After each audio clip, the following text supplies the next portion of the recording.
একদিন এক ভদ্রমহিলা শপিং শেষে বাসায় ফিরলেন। বাসায় ফেরার সাথে সাথে তার ছোট্ট ছেলে কাছে এসে বলল, মা জানো আজকে কি হয়েছে? তার মা বলল, কি হয়েছে? আজকে আমি তোমার আলমারিতে লুকিয়ে খেলছিলাম, এমন সময় বাবা পাশের বাসার আন্টিকে এনে সব জামা কাপড় খুলে তার উপর চড়ে বসলো। তো তার মা এটাকে শোনার পর রাগে গজগজ করতে করতে বলো, চুপ করে থাকো, একটু পর তোমার বাবা আসবে, তোমার বাবা আসলে সব কিছু খুলে বলো। তো একটু পর তার স্বামী আসলো, তার স্বামীর উপর সেই রকম রাগে গজগজ করতে লাগলেন। মহিলা রাগে গজগজ করতে করতে বলো তো বাবু, তোমার বাবা কী কী করেছিল? ছেলেটি বলল, আমি লুকিয়ে আলমারিতে খেলছিলাম, এমন সময় বাবা পাশের বাসার আন্টিকে ডেকে এনে সব জামা কাপড় খুলে তার উপর চড়ে বসলো। তারপর তুমি পরশু দিন আব্বাস আঙ্কেলের সাথে যা যা করছিলে, বাবা ওই আন্টির সাথে তাই করছিল। এই কথা শোনার পর তারা দুজনেই ছেলের মুখ চেপে ধরলেন।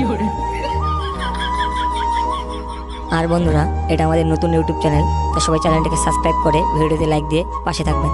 ধন্যবাদ।